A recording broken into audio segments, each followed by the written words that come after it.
प्राचीन समय में प्रजापति दक्ष अत्यंत शक्तिशाली व धन धान्य से संपन्न राजा थे। दक्ष को अपनी शक्ति और वैभव पर अत्यधिक गर्व था। वे एक कुशल प्रशासक और अपने यज्ञों के लिए विख्यात थे। उनकी पत्नी प्रसूति थी, जो देवियों की माता मानी जाती थी। दक्ष और प्रसूति की कई पुत्रियां थीं, जिनमें सती सबसे छोटी और सुंदर थी। सती का जन्म एक विशेष उद्देश्य से हुआ था, शिव से विवाह करने के लिए। शिव, जो कि कैलाश पर्वत पर रहते थे, योगी और तपस्वी के रूप में प्रसिद्ध थे। सती बाल्यकाल से ही भगवान शिव की भक्ति करती थी। वे शिव के प्रति समर्पित थी और ये मन में ठान चुकी थी कि वे उन्हीं से विवाह करेंगी।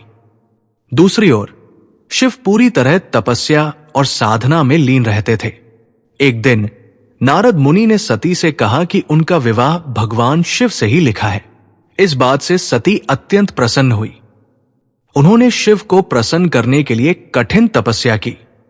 सती की कठोर तपस्या और समर्पण से शिव प्रसन्न हुए और उन्होंने सती को अपनी पत्नी के रूप में स्वीकार किया। दक्ष, जो शिव को केवल एक योगी मानते थे और उनकी सरलता व वैराग्य को तुच्छ समझते थे, इस विवाह से अत्यंत अप्रसन्न थे। लेकिन देवताओं के अनुरोध और सती के प्रेम को देखकर उन्होंने इस विवाह को अनिच्छा से स्वीकार कर लिया। कुछ समय बाद दक्ष ने एक विशाल यज्ञ का आयोजन किया।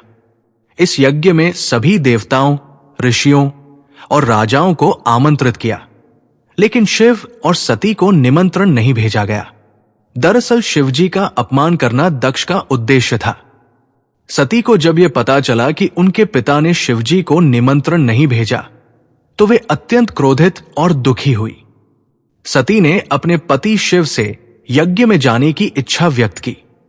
शिव ने समझाया कि बिना निमंत्रण कहीं जाना अपमानजनक हो सकता है और इससे उनका आदर कम हो सकता है।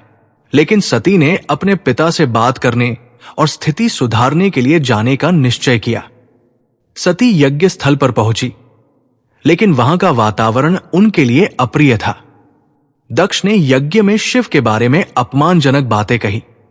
सती ने अपने पिता को समझाने की कोशिश की कि शिव केवल एक योगी नहीं, बल्कि समस्त ब्रह्मांड के स्वामी और सृष्टि के रक्षक है। लेकिन दक्ष ने उनकी बातों को न केवल अनसुना किया, बल्कि और अधिक अपमान किया। यह सब देखकर सती अत्यंत आहत हुई। उन्हें अपना अपमान स्वीकार था, परंतु शिवजी का अपमान वो सहन नहीं कर सकती थी। सती ने यज्ञ स्थल पर ही अग्नि में कूदकर अपने प्राण त्याग दिए। उन्होंने कहा, यह शरीर मेरे पिता का दिया हुआ है, मैं इसे अब और धारण नहीं कर सकती। उनकी मृत्यु ने पूरे यज्ञ स्थल को शोकमग्न कर दिया। जब शिवजी को सती के आत्मदाह की जानकारी मिली, तो वे अत्यंत क्रोधित और दुखी हुए। उनका क्रोध इतना भयंकर था कि उन्होंने अपने जटाओं से वीरभद्र और भद्रकाली को उत्पन्न किया। वीरभद्र ने यज्ञ स्थल पर पहुंचकर उसे नष्ट कर दिया। दक्ष का सिर काट दिया गया और यज्ञ में उपस्थित सभी देवताओं को शिव के क्रोध का सामना करना पड़ा।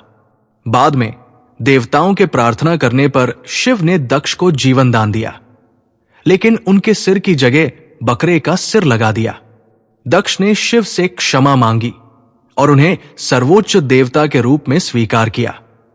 सती के जाने के बाद शिवजी ने पूर्ण वैराग्य धारण कर लिया और कैलाश पर्वत पर गहन तपस्या में लीन हो गए।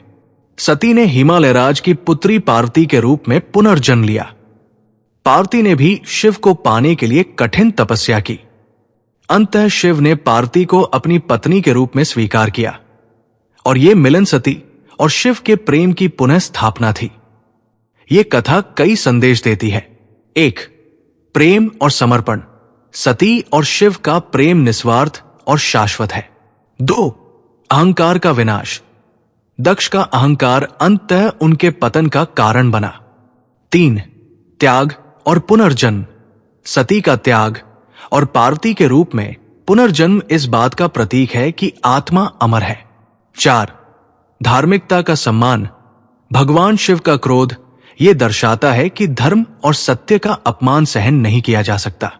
ये कथा भारतीय संस्कृति में प्रेम, त्याग और पुनर्जन्म के महत्व को रेखांकित करती है। शिव और सती की कथा हमें यह सिखाती है कि प्रेम और भक्ति की शक्ति से कोई भी बाधा पार की जा सकती है।